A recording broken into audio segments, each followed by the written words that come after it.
Hello everyone. स्वागत है आपका the radiance of YouTube channel में।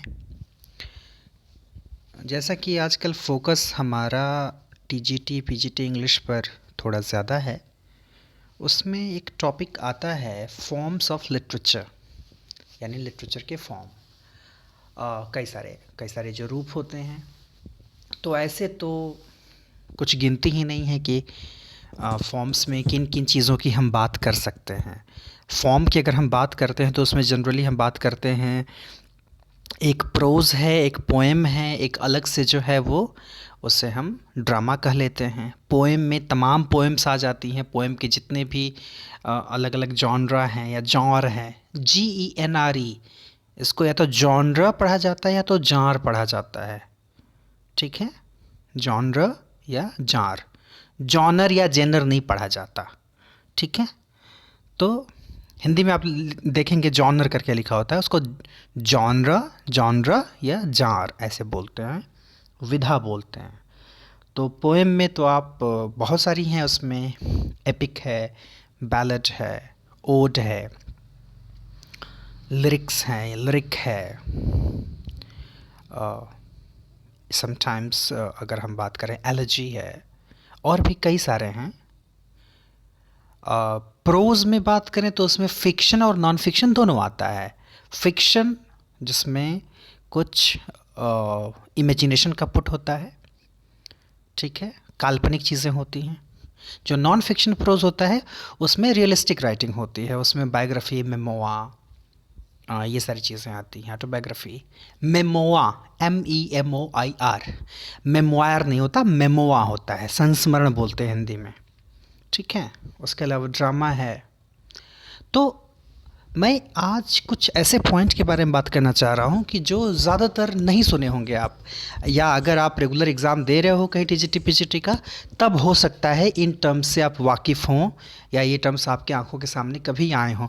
जहाँ तक मुझे याद आ रहा है, अभी जो सेट का एग्ज़ाम हुआ था बिहार में, फॉर्म्स ऑफ लिटरेचर टॉपिक से जो क्वेश्चन आए थे उसमें इसमें से कुछ एक दो टर्म ज़रूर पूछ दिया था। उस पेपर को मैंने देखा था तो आई वॉज ऑल्सो अमेज्ड कि ये तो मैंने पूरा ग्रेजुएशन पीजी सब कर लिया, नेट क्वालिफाई कर लिया, फिर भी इन टर्म से मैं वाकिफ़ नहीं हुआ। मेरी कमी थी, मैंने पढ़ाई नहीं की। तो ये टर्म्स जो मेरे सामने आए, अभी मैं आपको वाकिफ़ कराऊंगा इनसे। रीज़न भी है इसका नहीं आने का। देखिए क्या होता है ना, जब इंग्लिश लिटरेचर पढ़ने की बात हम करते हैं ना, तो कैसे इसका सिलेबस वॉस्ट हो जाता है। उसका रीज़न ये है कि ये जो लिटरेचर है ना, ये दुनिया भर के लिटरेचर को कहीं ना कहीं समेट लेता है अपने आप में। केवल इंग्लिश भाषा में ये लिखा गया ही लिटरेचर नहीं, और भी जो लिटरेचर के फॉर्म हैं उनका इंग्लिश ट्रांसलेशन हो जाता है, तो उनसे भी चीज़ें आई हैं। और नेट के एग्ज़ाम में क्वेश्चन पेपर थोड़ा टफ इसी से हो जाता है, क्योंकि वर्ल्ड लिटरेचर से क्वेश्चन आ जाता है, आपको पता नहीं होता कि कहाँ से कितना पढ़ें आप। ठीक है, जैसे पहला इसमें टर्म देखिए, ये पोइट्री के फॉर्म ही है, यानी लिटरेचर का जो फॉर्म्स ऑफ लिटरेचर है उस टॉपिक को डील कर रहे हैं। उसमें पोइट्री वाले फॉर्म को, इसमें लीजेंड भी एक पर्टिकुलर जॉनरा का नाम है। उसके अलावा जैसे एक ओरल पोइट्री में वो चीज़ें आती हैं, फोकलोर की चीज़ें, लोक संगीत की चीज़ें। खैर, फ़िलहाल कुछ टर्म्स आज डिस्कस करेंगे हम लोग। देखिए क्या हैं वो टर्म्स, कैसे प्रोनाउंस करना है उस पर भी ध्यान दीजिएगा, और अपने स्तर से भी एक बार इसका प्रोनाउंसिएशन आप चेक कर लेंगे। ठीक है, so that you can pronounce it correctly. ठीक है, GROOK, नॉर्मली तो ओ है तो ग्रूक होना चाहिए, लेकिन डैनिश वर्ड है, डैनिश, डेनमार्क जो देश है वहाँ की भाषा डैनिश, डैनिश वर्ड है, इसका प्रोनाउंसिएशन क्या है, ग्रुक, ग्रुक नहीं, ग्रुक। ठीक है, ग्रुक। फिर नीचे एक वर्ड है HAIKU, जापानीज़ वर्ड है, फॉर्म ऑफ पोइट्री है ये भी। प्रोनाउंसिएशन हाइको, हाइको, ये है करेक्ट प्रोनाउंसिएशन। आप खुद सर्च करके देख सकते हैं, सुन सकते हैं। हाइकू बोलिएगा तो नहीं होगा, हैको बोलिएगा तो नहीं, haiku, this is the pronunciation. फिर क्या है, TANKA, ठाक, ठाक। वो टांका जो होता है ना हिंदी में, इसको ठाक, ठाक, ठाक, ठाक, TANKA, ठाक, ठाक। ये भी जापानीज वर्ड है। इसके आगे जो वर्ड है, जिसके आगे कुछ नहीं लिखा हुआ है, LIEG, क्या है एग्जैक्टली अगले पेज में बताएंगे। उसके आगे एक वर्ड है लिमरिक, लिमरिक, LIMERICK, लिमरिक। ठीक है, अब देखें कि क्या है ये सब। और ऐसा बिल्कुल मत समझिएगा कि आपने कभी सुना नहीं तो ये आएगा नहीं एग्ज़ाम में, आ सकता है क्योंकि आ चुका है। ठीक है, ग्रुक, form of short aphoristic poem invented by the Danish poet and scientist Pat Hein। अब देखिए भाई, ये साहब जो है, इनका जो नाम है ये भी डैनिश हैं। एग्जैक्ट प्रोनाउंसिएशन क्या है मैंने गूगल करने की कोशिश की, मुझे मिला नहीं। हो सकता है यूट्यूब में करता तो शायद मिल जाता, लेकिन मैंने उसकी ज़रूरत नहीं समझी। PIET, Piet Hein, HEIN। ठीक है, नाम है पोइट का, डैनिश पोइट हैं, डेनमार्क के, साइंटिस्ट भी थे शायद। 7,000 से ऊपर इस तरह की कविता उन्होंने लिखी जिसे ग्रुक कहा जाता है। क्या खासियत है इसकी, ये शॉर्ट पोएम होती है, एफोरिस्टिक होती है। ठीक है, एफोरिस्टिक क्या होता है, कोई बहुत ही कम में बड़ी बात कह दी जाए, एक वज़नी बात कह दी जाए जिसको कोट करने का बार बार मन करे। ठीक है, कंसाइज वे में कोई बात जो कही जाती है उसको एफोरिस्टिक कहा जाता है। जैसे एफोरिज्म के लिए इंग्लिश लिटरेचर में फ्रांसिस बेकन जाने जाते हैं कि एक सेंटेंस में बड़ी बात कर दी है ना, तो वो है एफोरिज्म। तो एफोरिस्टिक पोएम, तो पोएम ऐसे यानी छोटी पोएम रहेगी। यहाँ इसका ओरिजिन डेनमार्क से है, डैनिश पोएट इसके इन्वेंटर हैं, इस फॉर्म के, ग्रुप के।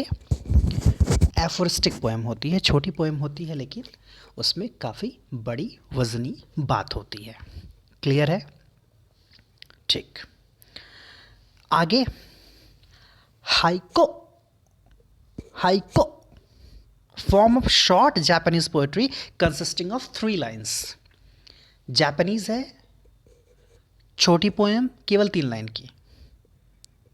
ठीक है, consisting of 3 lines, form of short Japanese poetry, याद रखना है, जापान है इसका ओरिजिन, और 3 लाइन की पोएम, नाम है हाइको। उसके बाद ठाक, ठाक, ये क्या है, ये क्लासिकल जापानीज पोएट्री है। क्लासिकल का मतलब काफ़ी पुराने समय से चली आ रही होगी जापान में, क्लासिकल लिटरेचर पढ़ने वाले जानते हैं। पोएट्री ऑफ 5 लाइन्स, तो यही डिफरेंस है हाइको और टाका में। हाइको जो है वो 3 लाइन की है, और टाका जो है, टाक जो है वो 5 लाइन्स की, दोनों जापानीज पोएट्री। क्लियर है, याद रहेगा। आगे limerick, limerick, a kind of witty, humorous और नॉनसेंस पोएम। विटी मैंने पढ़ करके मज़ा आएगा, हंसी आएगी, ह्यूमरस है, नॉनसेंस लेकिन लॉजिक समझ में नहीं आएगा, बकवास टाइप लगेगा। ठीक है, ये उसकी क्वालिटी है। स्पेशली देखिए, मतलब क्या कहें, अभी न्यूज़ में है एक सैमुअल लिटल करके मर्डरर, 93 मर्डर्स कर चुका है। मैंने सर्च किया, मैंने देखा कि विकीपीडिया इसके नाम से है कि नहीं, उसके नाम से भी विकीपीडिया बना हुआ है। सोचिए, मतलब अगर आप अच्छा काम करते हैं तो विकीपीडिया में आते हैं, समझ में आता है, लेकिन आप बहुत क्रूएल, बहुत कुख्यात किस्म के अगर हैं, फिर भी विकीपीडिया में आपको जगह है।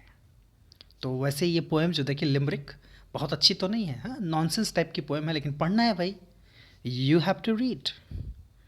अ kind of witty, witty, humorous और नॉनसेंस पोएम। तो विटी यानी हाजिर जवाबी से भरा हुआ, अच्छा लगेगा, थोड़ा सा दिमाग का यूज़, लेकिन बकवास टाइप की पोएम, ह्यूमरस, हंसी भी आ सकती है। स्पेशली 1 in 5 लाइन एनापेस्टिक, 5 लाइन की होगी पोएम, क्लियर है। और एनापेस्टिक, अब बताइए एनापेस्टिक को समझने के लिए एनापेस्ट समझना पड़ेगा ना।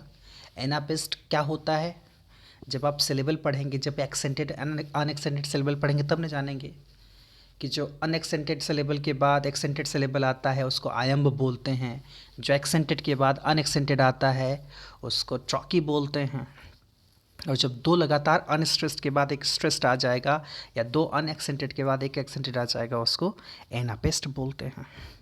तो एनापेस्टिक यानी इसमें ऐसा ही मीटर यूज़ किया जाएगा, अब फीट यूज़ किया जाएगा। सिलेबल जो होंगे दो अनस्ट्रेस्ड के बाद एक स्ट्रेस होता है, ये चीज़ याद रखनी है। दूसरी चीज़ नॉनसेंस टाइप की पोएम है और कितने लाइन की है, 5 लाइन की है, with a strict rhyme scheme. Rhyme scheme भी पूछ सकता है भाई, क्या है, A A B B A, A A B B A यानी पहला दूसरा सेम, तीसरा चौथा सेम, और पांचवा पहला दूसरा के जैसा, A A B B A, limerick, clear है। Which is sometimes obscene with humorous intent, कभी कभी ऑब्सीन भी हो जाता है ये। अब ये मत पूछिएगा कि ऑप्शन का मतलब क्या होता है, सब हम ही बताएंगे, तो आप अपने से क्या करिएगा, थोड़ा सर्च करिए भाई, ठीक है। लिम्ब्रिक, अच्छा, और जो एक और बीच में आया था क्या है, LIET, कैसे पढ़ते हैं उसको, ऐसे पढ़ते तो क्या पढ़ते, लाइट पढ़ते, झूठ बोला करके, क्या है करेक्ट प्रोनाउंसिएशन उसका, लीड, लीड, लीड या लिट भी है, प्लूरल में लीडर, लीडर। तो क्या है ये, जर्मन प्रोनाउंसिएशन, जर्मन प्रोनाउंसिएशन इसका लिट है, क्या बात है। इंग्लिश प्रोनाउंसिएशन इसका लीड है, जर्मन प्रोनाउंसिएशन इसका लीट है। देखिए आई के बाद नीचे आगे जो डबल बिंदी दिया हुआ है उसका मतलब उसको खींचना है आपको।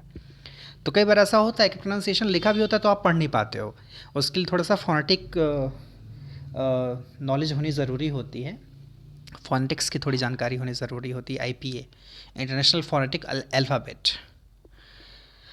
तो लिड या लीड, सॉरी लीड या लीट, क्या है ये, सॉन्ग के लिए यूज़ करते हैं, जैसे सॉन्ग इंग्लिश में वर्ड, इंग्लिश सॉन्ग के लिए जर्मन में वर्ड है लीड या लीट।